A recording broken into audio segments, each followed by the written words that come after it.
por que eu devo te contratar? Fala galera, Edu mais uma vez aqui com vocês. Dessa vez estou no quintal de casa, porque tá um pouquinho mais calor que tava esses dias e o Nini tá trabalhando lá no que é o meu escritóriozinho, então eu resolvi gravar daqui. Parece que tô no Brasil, né? Faltou o sol. O sol inclusive tá ali, ele quer vir, mas tem tanta nuvem na frente desse sol que é bom pra gravar porque fica parecendo que a gente tá usando um difusor. Vídeo de hoje pra responder uma pergunta chata de entrevista, aquela pergunta que você... Puta que... Ai, cara, como é que eu respondo isso? Que é por que eu devo te contratar? Você devia falar, né? Porra, velho, que eu tô aqui, né? Sou bom no negócio aí. Mas é uma pergunta muito difícil porque ela testa algumas coisas suas, inclusive a sua motivação. Não tem uma fórmula exata pra você responder, mas tem algumas formas de você adaptar e montar essa resposta de uma forma que agrade o recrutador ou o hiring manager, né? Que é a pessoa que está efetivamente contratando você. Então vou colocar algumas dicas aqui e apontar também algumas coisas que você pode usar ao seu favor para responder essa pergunta. A gente começa com a parte mais simples, né? Você tem lá o job description, que é a descrição da vaga, com as necessidades que eles têm, requisitos, e você tem as suas habilidades, coisas que você sabe fazer, coisas que você aprendeu, experiências, e a ideia é que você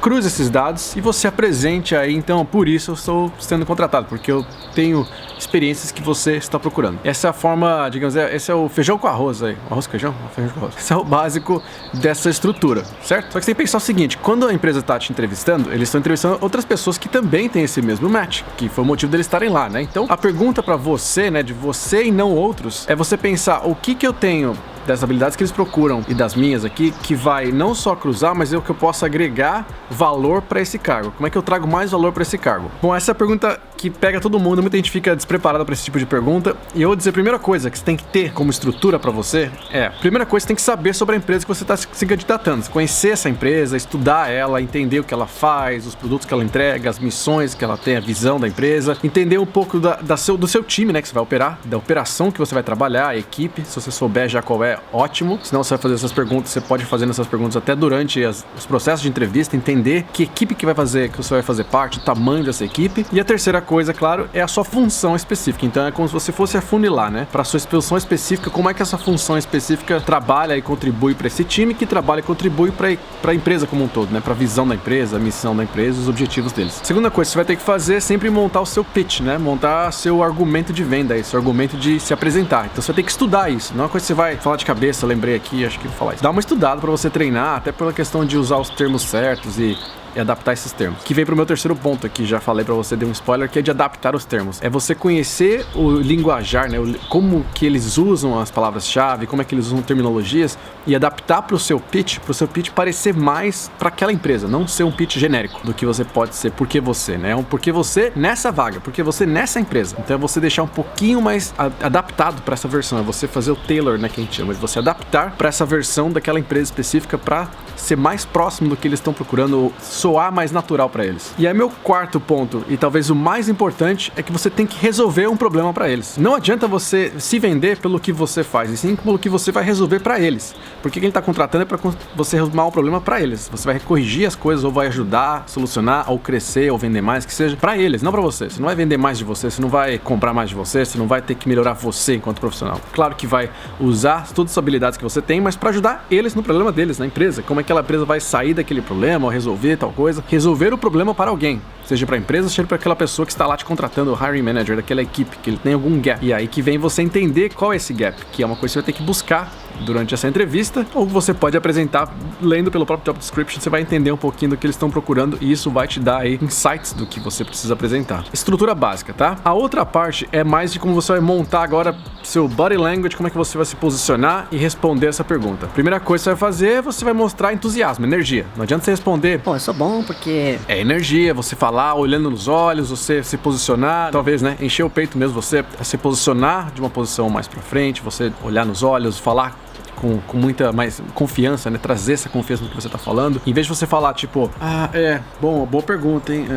Bom, pra mim, por que eu devo ser contratado? Eu vou te falar por que eu devo ser contratado. Você já mostra muito mais ênfase no que você tá falando. Outra coisa que eu acho legal de fazer é você sempre elogiar a pergunta. Essa é uma boa pergunta. Dá um tempo pra você primeiro pensar, né? E respirar, formular isso. E aí outra coisa que vai ser importante, que é dentro daquilo que eu falei, você ter estudado a empresa e tudo, é você, claro, usar os seus pontos fortes. Apresentar o que você faz muito bem, o que você fez muito bem, o que você tem de muita experiência, que você pode agregar para essa empresa. Se você não tem muita experiência, você vai agregar os seus pontos pessoais, né, que você tem seja habilidades próprias aí que você adquiriu, não necessariamente experiência de trabalho, mas você vai sempre trabalhar nos seus pontos fortes para apresentar essa resposta. Então aí vem uma coisa muito importante que eu sempre falo, que é você sempre apresentar resultados, contexto, como que você lidou com umas situações, a forma de você responder as perguntas. Então tudo isso vai ajudar você nessa formatação dessa resposta. Vou dar um exemplo de 2 cenários distintos, 3 cenários, aliás, melhor. Um cenário seria você com experiência para uma carga que exige experiência, mas tem outros candidatos com a mesma experiência. Uma opção para quem às vezes não tem tanta experiência, acabou de sair do colégio, acabou de sair da faculdade, ainda tá no primeiro emprego, às vezes não tem muita experiência formal. E o terceiro, que eu vejo muito acontecer aqui na Irlanda, é o pessoal trocando de área. Então vamos pro primeiro cenário, que é o cenário que é o mais tradicional aí, de experiência por experiência, né? Você tá lá, vai se candidatar para uma vaga de gerente de projetos e você tá competindo com outros gerentes de projetos. O que você vai analisar dessa vaga? Você vai ver, por exemplo, eu vejo que essa vaga exige com que você lide com mercados internacionais e você vai lidar com projetos globais. Vim do Brasil, trabalhava com empresas internacionais, então já estou muito acostumado com essa diferença cultural, com os desafios de trabalhar remotamente, de você ter que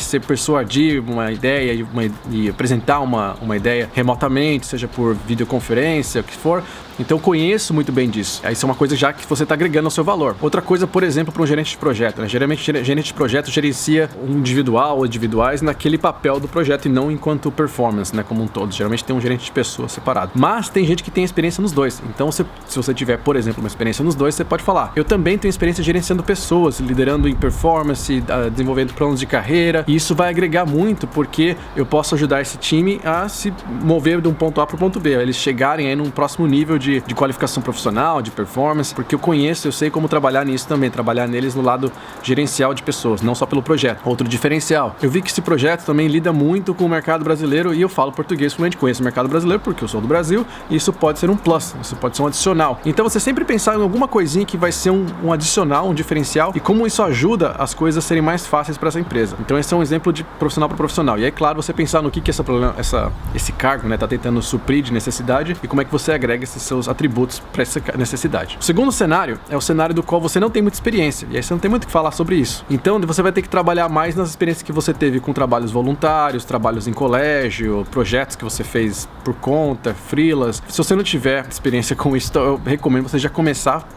não precisa ser freela, pode ser um voluntário mesmo, faz um curso, e aí no curso, tenta trabalhar algumas coisas. Você sempre vai ter alguma coisa que você consegue adaptar, seja na faculdade, seja alguma coisa que você fez por fora. Então você pode apresentar isso, porque nesse ponto você está sendo apresentado mais como um grande potencial para aquela empresa do que um grande experiente para aquela empresa. E aí é a grande diferença que eu já falei um gráficozinho, que você tem potencial e experiência. Então às vezes a pessoa tem muita experiência, mas não tem tanto potencial, porque ela já chegou num ponto que ela já não está, querendo crescer mais, evoluir mais, enfim, né? Tô colocando aqui como se estivesse na ponta final aqui. Assim como uma pessoa que tem um potencial muito grande, às vezes não tem tanta experiência ainda, porque ela tá disposta ainda a crescer e apresentar as coisas, mas ela não tem essa experiência. O ideal, claro, é você crescendo junto, é você tendo sempre potencial, mas com experiência que você vai ganhando. E aí você vai subindo nessa carreira aqui. Mas pessoa entrando numa vaga, pessoa que acabou de entrar, sair do colégio e tal, tá geralmente nesse atributo de high potential aqui, né? Potencial grande. Então é isso que eles vão observar em você. Qual que é o potencial que eu tenho de pegar esse cara e transformar ele numa máquina aqui, essa mulher, e transformar ela numa gerente, numa líder de uma equipe gigante aqui no futuro. Então eles sempre pensam em como que eles vão desenvolver você também. E aí que vem você apresentar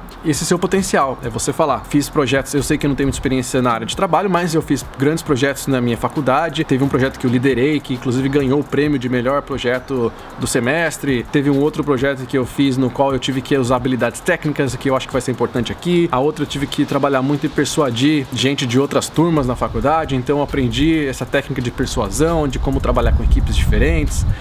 Enfim, você vai apresentar alguma informação que vai mostrar como é que você vai conseguir adaptar para aquela vaga. Aí depende da vaga, claro. E esse é um perfil que você consegue usar essas habilidades que você tem de faculdade, pessoais, de voluntários. E o terceiro cenário, que é de transformação, né? Usar como é que você transfere habilidades que você tem da sua carreira A para sua carreira B, para a vaga B que você está tentando candidatar. Então, eu dei o exemplo aí de um engenheiro civil que vai prestar suporte. Como é que você adapta isso daí? Você vai usar as habilidades, as coisas que você aprendeu enquanto engenheiro civil, por exemplo. Então você vai falar: eu tinha que lidar com vários projetos simultâneos, então eu tenho uma habilidade muito grande de organizar projetos e entender como priorizar eles. E isso é uma habilidade importante para um customer support, para uma área de suporte. Porque no suporte, você recebe vários pedidos de suporte e você tem que saber como priorizar, como é que você define o que é importante e o que não é, e criar projetos para facilitar, otimizar, enfim, automatizar, o que for, algumas dessas etapas desses processos de suporte. Então você consegue adaptar isso. Tem alguma outra coisa, por exemplo, você pode falar também a questão de você ter que lidar com situações de estresse muito alto, de às vezes algum cliente cliente que tinha uma pressão muito grande sobre alguma situação e você tem que lidar sob pressão e com estresse grande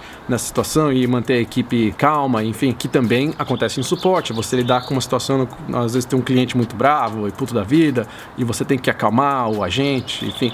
Você consegue sempre adaptar uma habilidade, uma história, uma situação que você teve para uma outra área, porque o que interessa é muito mais o que você resolve de problema, que eu falei lá no começo, mais do que a sua especialização, graduação em si, que é muito mais fechadinha. É você, como é que você usa isso que você sabe para resolver esse nosso problema aqui. E aí, se o problema, você tem habilidades que conseguem ajudar a resolver esse problema, você tá meio caminho andado já. São formas que você pode usar, que você pode adaptar e você consegue trabalhar do porquê o ser contratado. É só você lembrar quais são as suas competências e quais são as necessidades da empresa. Como é que você cruza isso? Esse é um ponto mais importante de por que eu devo te contratar. Espero ter te ajudado. Como eu já falei, deixe seus comentários, assina o canal, comenta aqui o que você já fez, como é que você respondeu essa pergunta, se você teve essa pergunta, o que você dá de dica. Às vezes você também recruta, então você sabe ou o que você presta atenção nas pessoas respondendo essa pergunta. Mas ela é uma pergunta muito mais de motivação do que, na verdade, uma pergunta de competência técnica, né? Então ela vai tentar muito mais entender a motivação que você tem para entrar naquela vaga, naquela empresa, do que uma coisa mais específica da vaga em si. Geralmente quem faz essa pergunta é uma pessoa de motivação ou um recrutador em si, que pode ser parte do painel de